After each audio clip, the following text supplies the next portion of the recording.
ללואו פוסט, הפעם על מתן נאור. 8 שניות להתקפה, זריקה של מזרחי מנוהוור.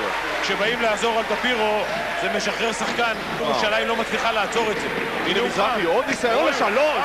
הוא חם. מאיפה הסטטיסטיקה הזאת, תגיד לי, של פחות מ-20% במשחקי של ג'רלד בראון עם חג'אג'? הנה הוא הולך למטה. הוא גם הוא אחד מהאנשים לדקות אחרונות. הכדור הזה הולך למזרחי, לשלשה, היתרון של ירושלים! מה תגידו על זה? התהפך לך המשחק. לסיומו של המשחק הזה, הכדור אצל ג'רלד בראון, קיז עכשיו איתו, גם בולטוביץ' על המגרש מגיע לעזור, מזרחי לשלוש, אל תגיד לי שזה נכנס, אל תגיד לי שזה נכנס. אני לא מאמין לך ילד, איזה יופי, איזה משה מזרחי לוהט. רייסי מחבק את משה מזרחי עכשיו כאן בפסק הזמן. חברים פשוט לא מבינים מאיפה הוא משחרר אותם הערב. הוא אמר, לא היום.